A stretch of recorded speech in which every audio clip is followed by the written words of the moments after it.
Sometimes I wonder what approach really is better.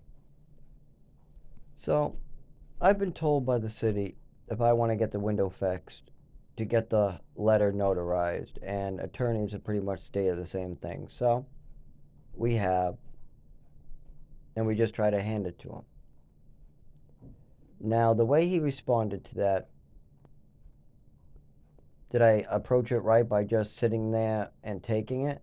I mean, that's not usually the way I did it. That's not the way I did things. That just isn't. I mean, I wouldn't really like kill anybody or hurt anybody, but you got yours. Oh, yes, you did. Oh, yes, you did. Now, you got a couple strikes with me, but he's way over three. He would have been way over three, but it's like, yeah, I'm supposed to be just following Jesus, letting my town, city, government handle things and, do what they tell me, record things, just be a normal, good citizen giving back like I've been trying to do. There was only a 4-year period where I gotta say I was a rapid drunk living in the woods. I did not give a fuck about living in the woods and I drank way too much. But other than that, I mean, I was a teacher's aide before that, working with special needs kids. Even while I was a rapid drunk, I was still giving my money to disabled women and this Chris guy with the missing leg, and there's many other. You could call them the leopards of society, and I make it a lot safer in society to just be a regular person. But it's kind of like my life's mission from what happened to me. I'm over my childhood, but I need to try to just make sure that no other people get hurt by stupid, stupid decisions that are easy to see. Because, like, a police officer is good after a crime has been committed, like today. But how do you prevent these things from happening in the first place? How do you prevent people from getting hurt in the first place? Well, one thing you can do is actually just be there. That's it. Just be there. Just listen. Be there. Sometimes that's good enough. Don't judge is another good one. Because trust me, I could judge each and every one of us, including myself, and none of us would look good. None of us.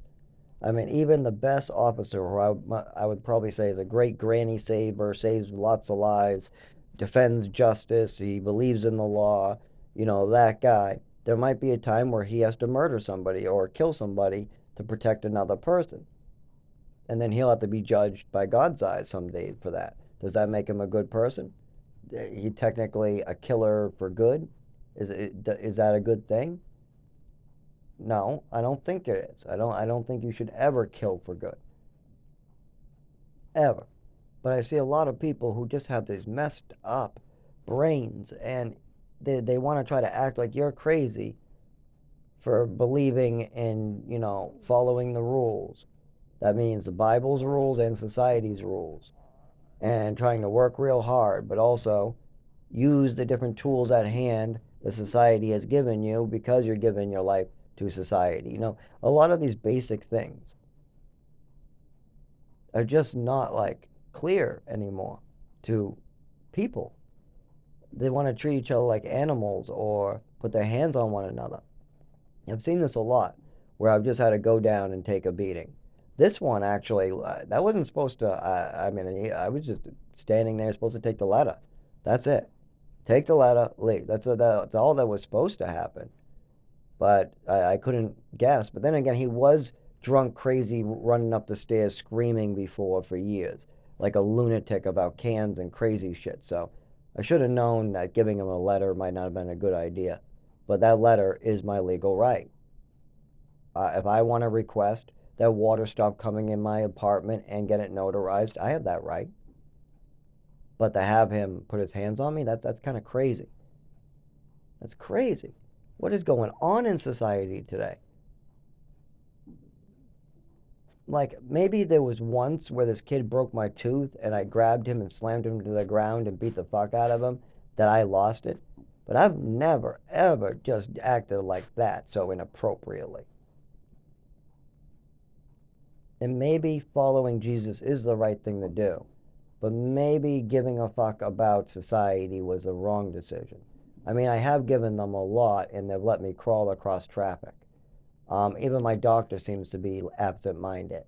Everybody out of Rochester has kind of failed me, and then that's weird. There seems to be a lot of weird things going on in this town, and maybe it's time to put my trust in a different government. Maybe a different state government, maybe a different town, maybe a different city, maybe a different attorneys. I'm not sure what's different, but I definitely need to make sure that whatever's going on here that's hurting me here is not going to hurt anybody else.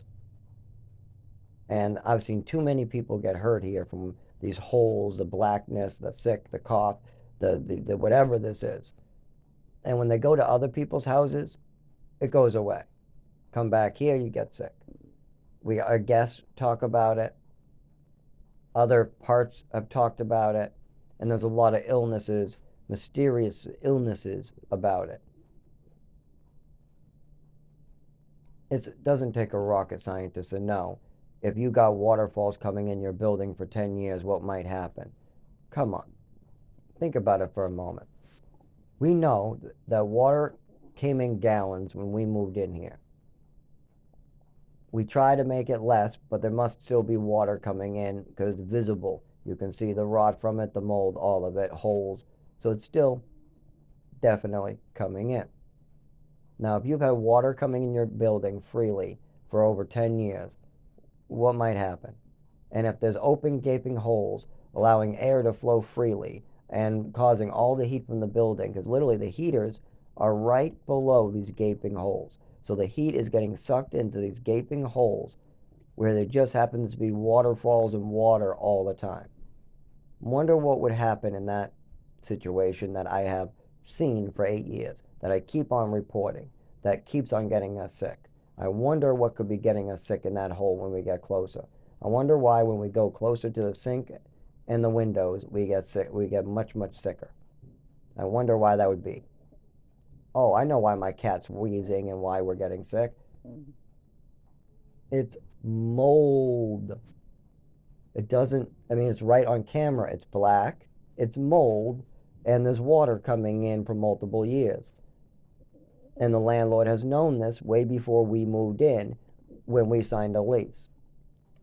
He's also neglected every single request we've made other than a sink in the many, many years we've been here. 6, 7, 8, whatever. Whatever it's been. My roommate says it's 8. I said it was 6. I don't know. We've been saying that so long, I'm happy to say 7, 8.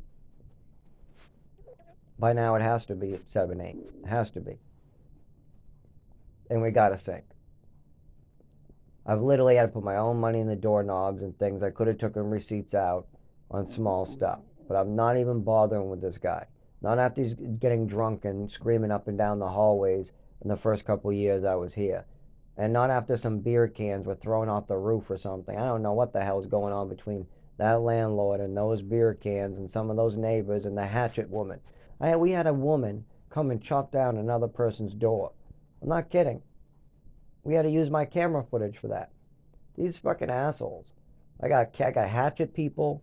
We got landlord assaulters. We got light bulb taker-outers. I mean, it's just nuts.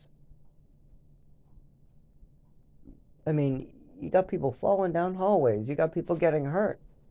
Don't you have a soul, people? I guess not anymore. I guess Rochester just doesn't have a soul anymore. I don't know. I really did give a lot to this town. Somersworth right over there, I worked. And then Rochester, I've given a lot of work. And I've paid this landlord every last damn raise he's ever wanted. We've never ever failed to make a payment. Even while I was sick from his mold, we made double payments back. Always with the guarantee he was going to fix this. He was a liar. All those letters, all those lies, he just manipulated a disabled and elderly man, that's all. And I am disabled. I am. You don't, even if I wasn't like totally shaking all the time, totally fucked up all the time when I'm not like sitting here and doing nothing, like if I try to walk, I'm fucked. Even if it wasn't for all that, still, if you treat a normal person all fucked up with pills and as a disabled person for 15 years and brainwash them, they'll still turn out all fucked up. So, no matter which way you look at it, yes, I am disabled. And yes, I've had fucked up shit happen to my body, mind, all of it. Thank God I've recovered from it. And I'll have PTSD for the rest of my life. I'll have anxiety. Absolutely. And yes, I will be hyper. I will be hyper and talkative unless my nervous system shuts off on me and then I can just kind of stutter or make noises. It doesn't really, it gets bad sometimes in the cold. I really do not like going through the cold like I did today to go to the hospital and go to the police station. It was terrible. And I had to have somebody else kind of like carry me around. It was terrible. It fucking hurt. Luckily, I do have some friends, I guess. After they saw that video, they came running, and that was great. I love having friends. Good, supportive people makes me feel better. Makes me feel a lot better to have somebody know, oh my God, that's wrong. What can I do to help? Instead of getting, what can I do to cover it up? What can I do to victim blame?